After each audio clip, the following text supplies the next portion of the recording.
So yesterday, Trump tweeted, and obviously didn't follow through with it, but it's important that we talk about it.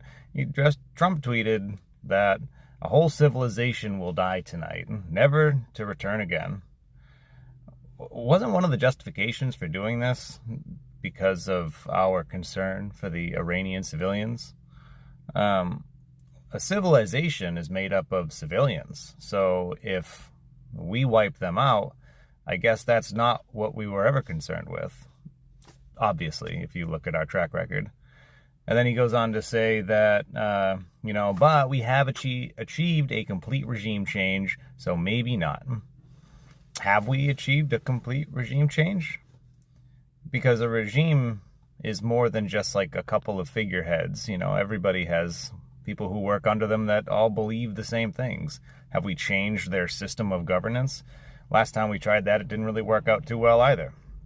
If Lindsey Graham disappeared and he was replaced with Mark Levin, is that a change? Have we changed something there?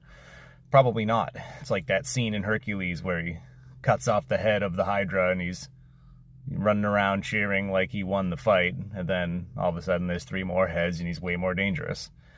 That's more than likely what we've actually done here. So what was the justification for doing this? I know at some point it's going to come to an end and they're going to be like, oh, look, we opened up the Strait of Hormuz. Victory. But it was open before we even started. Does this actually have anything to do with Iran? Because right now Israel is taking over land in Lebanon. What does that have to do with Iran? And I know that they're going to say like, oh, well, it was a hot spot for terrorism. Is that our justification? Terrorism? Because we put a bin Ladenite head chopper from Al-Qaeda in the president's seat in Syria. So, is that our justification? Were they just not the right terrorists? If you look at all the justifications for what we've been doing, none of them actually logically line up with each other or what's actually happening. Any bit of reality. They're just justifications.